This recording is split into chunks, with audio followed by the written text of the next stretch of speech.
Ooh, I just love the feeling of being in the sun. But it's extremely hot. Ah, you are already complaining about the heat. Do you know where all this heat come from? I'm not so sure. But I'm gonna go. I feel like I'm inside an oven.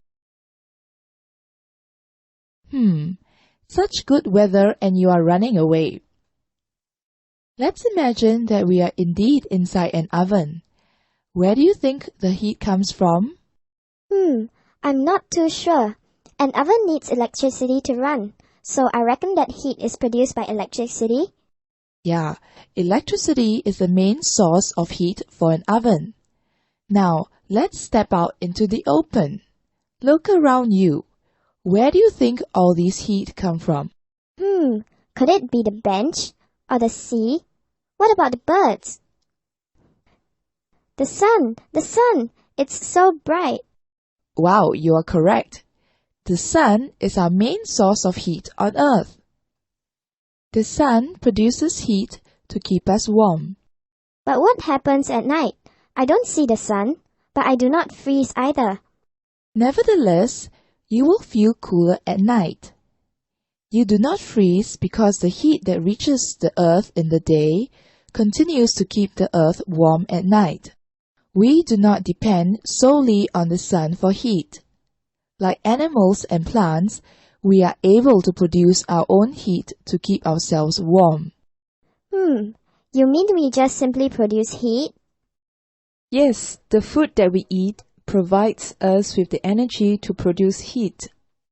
By rubbing your hands together or hitting a nail with a hammer, heat is also produced. When two objects are constantly in contact, friction is caused, thus producing heat. Ooh, I'm enjoying my cold water soak. I'm having a great time in warm water too. Do you think that basin of water in the middle is hot or cold? Eeks, it's hot. No, I think it's pretty cold. Weird, isn't it? I think the water is hot while you think it's cold. Let's see what you think. Well, actually, we are both correct. Our skin cannot measure temperature accurately, but we can sense if something is hot or cold depending on the original temperature of our skin. Oh, I get what you mean. Since your feet were exposed to cold water, the water at room temperature felt hot to you. And since my feet was exposed to warm water, the water at room temperature felt cold to me. You are absolutely correct. Our skin makes comparisons between the initial temperature and the current temperature that we are exposed to. When we talk about temperature, we are in fact comparing the degree of how hot or cold an object is. And we measure temperature in degrees Celsius. Yes, my dear. Take a look at the objects over there. Which of these is used to measure temperature? Now, did you realize that all the objects you just looked at are capable of measuring temperature? You mean each and every one of them are thermometers? However, they are used for different purposes. First, check out the clinical thermometers. Before there were electronic thermometers, doctors depended on this. Take a close look at the markings on this thermometer. The scale starts at 35 degrees and ends at 42 degrees. Why is that so? Isn't it supposed to start at 0 degrees and end at 100 degrees Celsius? Well, doctors make use of this thermometer to measure our body temperature. So there is no need for the thermometer to start measuring at 0 degrees Celsius, unless the doctor is measuring a frozen corpse. The normal body temperature of human is around 36.9 degrees Celsius, and it is impossible for our temperature to rise up to 100 degrees Celsius unless you are locked in an oven. Oh, I get what you mean. It's just like this home thermometer. It starts at about 20 degrees Celsius and reaches to about 50 degrees Celsius. The room temperature in Singapore ranges from about 23 degrees Celsius to 34 degrees Celsius. It doesn't need to start at 0 degrees Celsius and end at 100 degrees Celsius because our home can neither be a freezer nor an oven. And this leads me to the laboratory thermometer. It has a range of 0 degrees Celsius to 100 degrees Celsius because scientists need it to measure a wide range of temperatures. Yes, very good thinking. I realized that there is something different between these two thermometers. One has a silver liquid and the other has a red liquid. Well, the silver liquid in the clinical thermometer is known as mercury. The laboratory thermometer contains another liquid called alcohol. Alcohol is colorless. A red dye is added to it to make it visible.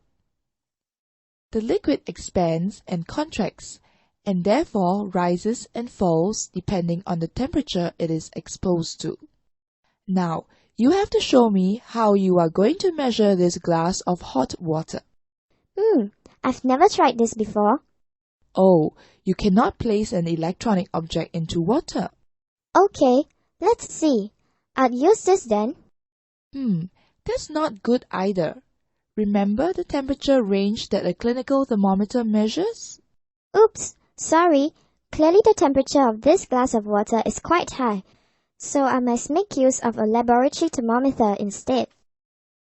Ooh, the temperature of this water is at 79 degrees Celsius. Yes, let's repeat the steps. Firstly, you have to surround the bulb of the thermometer with whatever you're measuring. Secondly, you have to wait for a while for the liquid to rise. Lastly, you take note of the reading. If you had placed the clinical thermometer into the glass of hot water, do you know what would have happened? Well, since the temperature of the water is 79 degrees Celsius, the temperature scale would not fit into the clinical thermometer. The mercury in the thermometer would rise up over its range and eventually cause the thermometer to burst. Take a look at the wide range of clinical thermometers. Do you know how to use them? Oh, I can't place it into a glass of water for sure, since some of them are electronic. Well, clinical thermometers are designed to measure temperature at designated areas on the body. This thermometer is to be placed in the ear, while this is to be placed on the forehead. This is to be placed on your tongue or armpit. I've learned so much about heat today. Now, I know the sun's our main source of heat. Besides producing heat, the sun also produces light. Yes, and when we talk about temperature, we are discussing how hot or cold an object or the environment is. Ah, yes, not forgetting thermometers that help us measure temperature. Oh yes, the type of thermometer you use depends on what you are measuring. Therefore, it is important to choose the correct thermometer for use. Well, guess that's it. See ya!